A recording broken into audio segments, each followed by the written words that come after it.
الذين يبخلون ويأمرون الناس بالبخل. يبقى جاب الايه؟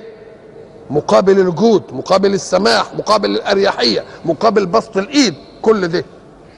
يقول الذين يبخلون. بخل يعني معناه ايه؟ مشقه الاعطاء. مشقه الاعطاء دي يعني معناها لما يجي يعطي حاجه كده يجدها مشقه وما يقبلش عليها، يبقى لكن دوكا عنده ايه؟ بسطة كف، اريحيه، يعني يرتاح للمعروف. يبقى البخل معناه ايه؟ مشقه الايه؟ وقد يتعدى البخل حتى انه يضن بالشيء الذي لا يضر بذله ولا ينفع منعه. يعني المسألة تتسامع لأنه مش عايز يعطي حتى ولو كان في ذات نفسه، في ذات نفسه برضه. ولذلك لما الشاعر حب يصور الحكاية دي قال البخل ده والشح دي حتى هيجي في نفسه، لأن البخيل ده أول ما بخل على نفسه، مش كده ولا إيه؟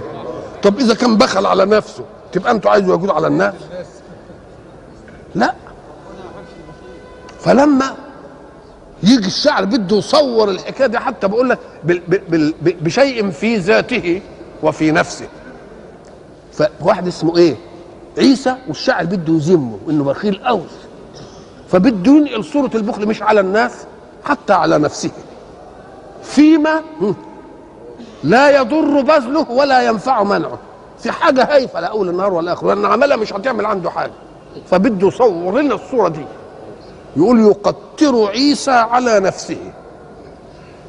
خلاص ما دام قتر على نفسه يبقى لما يقتر على غيره دي تبقى يعني سهله. يقتر عيسى على نفسه وليس بباق ولا خالد، فلو يستطيع لتقتيره تنفس من منخور واحد. يعني يصير يقول لك انا هتنفس بالاثنين، اما سد خر وتنفس بخر. ايش هذا؟ فلو يستطيع لتقتيره تنفس من منخور ايه؟ على نفسه. والشعر الثاني يجي يصوره برضه صوره يعني بده يمنع منه الاريحيه وبده يمنع منه الانسانيه وبيدع منه انه فزع. بيقول ايه؟ بيقول له لو ان بيتك يا ابن عم محمد إبر، البيت كله ايه؟ يضيق بها فضاء المنزل. شوف الإبر بقى اللي تملى منزل دي وضيق بها كتير ولا ايه؟ وهي ايه؟ إبر يعني مش مسلات حتى، لا دي ايه؟ إبر. لو أن بيتك يا ابن عم محمد إبر يضيق بها فضاء المنزل وأتاك يوسف، يعني سيدنا يوسف، يستعيرك إبرة، يقول لك اديني إبرة ليخيط قد قميصه لم تفعله. الجه سيدنا يوسف وقال له يا شيخ اديني إبرة علشان أخيط القد القميص اللي زليخة مين؟